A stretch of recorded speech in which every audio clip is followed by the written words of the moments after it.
రేపు పులివెందుల ఒంటిమిట్ట జెడ్పీటీసీ ఎన్నికల పోలింగ్ కు ఏర్పాట్లు చురుగ్గా జరుగుతున్నాయి. జెడ్పీటీసీకి 11 మంది అభ్యర్థులు పోటీ పడుతున్నారు. పులివెందులలో 15 పోలింగ్ కేంద్రాల్లో 10,600 మంది ఓటర్లు తమ ఓటు హక్కు వినియోగించుకోనున్నారు. ఒంటిమిట్టలో 30 పోలింగ్ కేంద్రాల్లో 24,000 మంది ఓటర్లు ఓటు వేయనున్నారు. ఎలాంటి అవాంఛనీయ ఘటనలు జరగకుండా బందోబస్తు ఏర్పాటు చేస్తున్నారు. బ్యాలెట్ పేపర్ విధానంలోనే ఎన్నికలు నిర్వహించనున్నారు.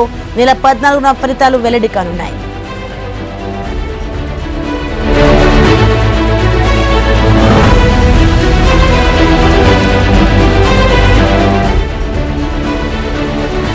రేపు పులివెందుల ఒంటిమిట్ట జెడ్పీటీసీ ఎన్నికల పోలింగ్ కు ఏర్పాట్లు చురుగ్గా జరుగుతున్నాయి.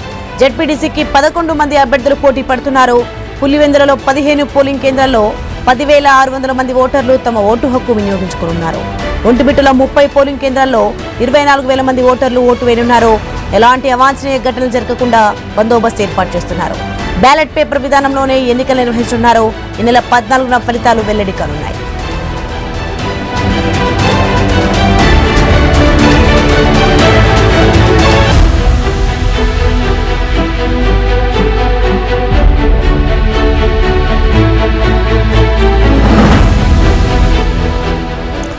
రేపు పులివెందుల ఒంటిమిట్ట జెడ్పీటీసీ ఎన్నికల పోలింగ్ కు ఏర్పాట్లు చురుగ్గా జరుగుతున్నాయి. జెడ్పీటీసీకి 11 మంది అభ్యర్థులు పోటీ పడుతున్నారు. పులివెందులలో 15 పోలింగ్ కేంద్రాల్లో 10,600 మంది ఓటర్లు తమ ఓటు ఎలాంటి అవాంఛనీయ ఘటనలు జరగకుండా బందోబస్తు ఏర్పాటు చేస్తున్నారు. బ్యాలెట్ పేపర్ విధానంలోనే ఎన్నికలు నిర్వహించనున్నారు. ఈ నెల 14న ఫలితాలు వెల్లడి కానున్నాయి.